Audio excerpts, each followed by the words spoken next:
UP में होने वाले उपचुनाव से पहले राजनेता एक दूसरे पर जमकर बयानबाजी कर रहे हैं। विपक्षी सरकार पर आरोप लगा रहे हैं कि बीजेपी सरकार में कानून व्यवस्था चरमरा गई है, तो वहीं सरकार के बड़े चेहरों की तरफ से भी पलटवार करने में देर नहीं हो रही है, जिसके चलते ही हरदोई के एक कार्यक्रम में पहुंचे डिप्टी सीएम केशव प्रसाद मौर्य ने एक बार फिर से अखिलेश यादव पर जमकर निशाना साधा।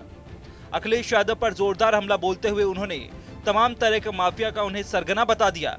उन्होंने कहा कि अखिलेश यादव को कोई अधिकार नहीं है कि वो दंगे की बात पर कोई भी बात कहें, क्योंकि उनके शासनकाल में यूपी का एक भी दिन दंगा मुक्त नहीं रहा, इसलिए वो इस तरह की बात बोलते हैं तो ये बातें उनको शोभा नहीं देती। सर, अखिलेश यादव, अभी आपने चूंकि सदस्यता अभियान की बात की, उन्होंने आज सदस्यता अभियान पर भी कहा है कि भाजपा जो है सदस्यता अभियान नहीं, जमीन पर कब्जे अधिक करने का अभियान चला रही है। आरोप है अखिलेश यादव। देखिए, श्री अखिलेश जी के बारे में बार बार कह चुका हूं, गुंडे, अपराधी, माफिया, भू माफिया, शराब माफिया, नकल माफिया, भर्ती माफिया जितने हैं उनके सबके सरगना है, सरदार हैं।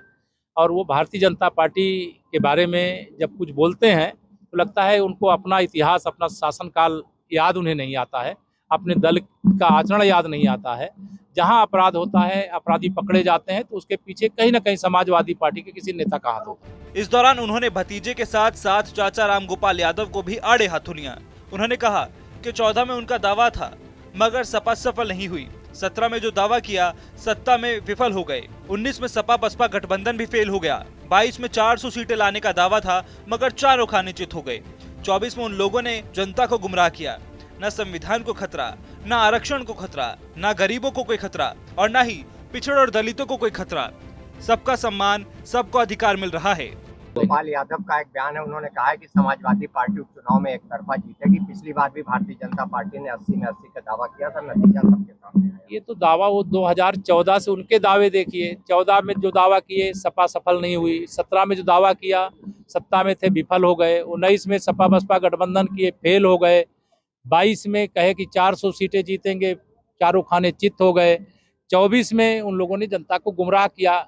न संविधान को खतरा, न आरक्षण को खतरा, न गरीब को खतरा, न पिछड़ों दलितों किसी वर्ग को कोई खतरा नहीं, सबका सम्मान, सबको अधिकार मिल रहा है। यह बेचैनी लोगों की बढ़ती जा रही है क्योंकि भारतीय जनता पार्टी का हरियाणा में कमल खिलने के बाद इनके झूठ की पोल खुल गई। साथ ही उन्होंने दावा किया कि वो यूपी की सभी सीटों पर उपचुनाव जीत रहे हैं, यहाँ तक कि महाराष्ट्र में भी फिर से सरकार में वापसी करने के लिए तैयार है। हमें पूरा विश्वास है कि जो उपचुनाव होने जा रहे हैं उत्तर प्रदेश के, इस पे भारतीय जनता पार्टी जीतेगी और महाराष्ट्र में तो हम सरकार पुनः वापसी करेंगे, झारखंड में भी कमल खिलेगा और भारतीय जनता पार्टी की ताकत में और इजाफा होगा। और कांग्रेस ने, समाजवादी पार्टी ने मिलकर के जो झूठ बोल करके, गुमराह करके कुछ सफलता जैसे हासिल किया तो गुब्बारे की तरह फूले, तो जनता ने गुब्बारे की हवा निकालना शुरू कर दिया है हरियाणा में कमल खिलाकर। इस दौरान जब उनसे प्रियंका गांधी को लेकर सवाल किया गया तो उन्होंने क्या कहा, आप भी सुनिए। तो रामगोपाल यादव सर, रामगोपाल गांधी का कहना है, प्रियंका गांधी का कहना है कि भाजपा सरकार ने कानून व्यवस्था की हद से बदतर हो गई। कौन कहा है? प्रियंका गांधी कल रायबरेली में हत्या अभी उनको कहिए वायनाड से चुनाव लड़े, रायबरेली हम लोग संभाल लेंगे, उत्तर प्रदेश संभाल लेंगे। बता दें कि यूपी में होने वाले उपचुनाव को लेकर बीजेपी कोई कोर कसर नहीं छोड़ना चाहती है, तभी तो मंत्रियों की पूरी फौज से लेकर डिप्टी सीएम और सीएम तक सभी चुनावी मैदान में पूरा जोर लगा रहे हैं।